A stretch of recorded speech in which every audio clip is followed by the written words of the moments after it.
Good morning, God. Gracious Father, thank you for the gift of this new day.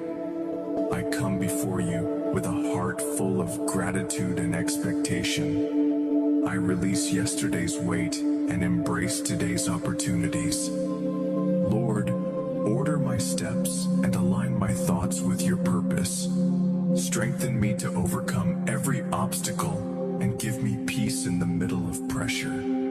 Help me to remain focused, faithful, and fearless. Let your joy be my strength, and may everything I do today reflect your glory.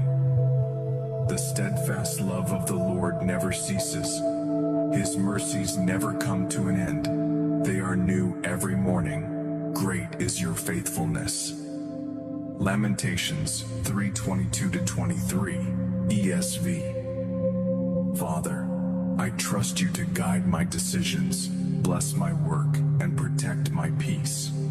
Fill me with favor, ignite my passion, and let this Tuesday be a testimony of your goodness. In Jesus' name, amen.